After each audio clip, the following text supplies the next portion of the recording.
Un scientifique claque la porte d'un comité censé conseiller l'Agence de réglementation des pesticides de Santé Canada. Le chercheur Bruce Lanphier dénonce le manque de transparence et l'influence de l'industrie agrochimique.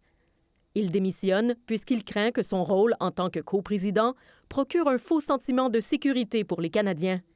Il reproche à l'agence de ne pas répondre à ses questions. On lui aurait refusé l'accès à des études.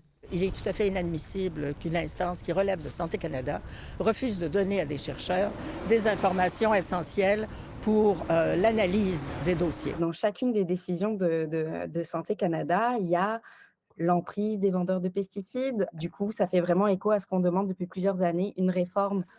En 2021, le gouvernement fédéral avait promis plus de transparence en créant 2 comités consultatifs indépendants pour épauler l'Agence de réglementation de la lutte antiparasitaire. Dans un courriel, Santé Canada réitère que l'ARLA prend son rôle d'organisme de réglementation au sérieux et le processus d'examen des pesticides qu'elle utilise demeure totalement fondé sur la science. La coprésidente du comité où siégeait Bruce Lanphier, Valérie Langlois, partage certaines craintes de son collègue démissionnaire. Je comprends pourquoi il a décidé de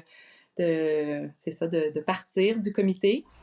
Mais elle demeure optimiste quant aux changements attendus.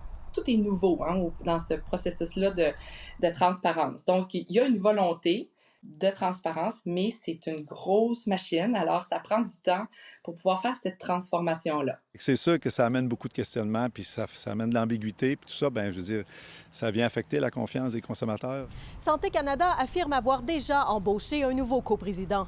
L'organisme s'engage à consulter le comité pour arrimer ses priorités avec celles des chercheurs.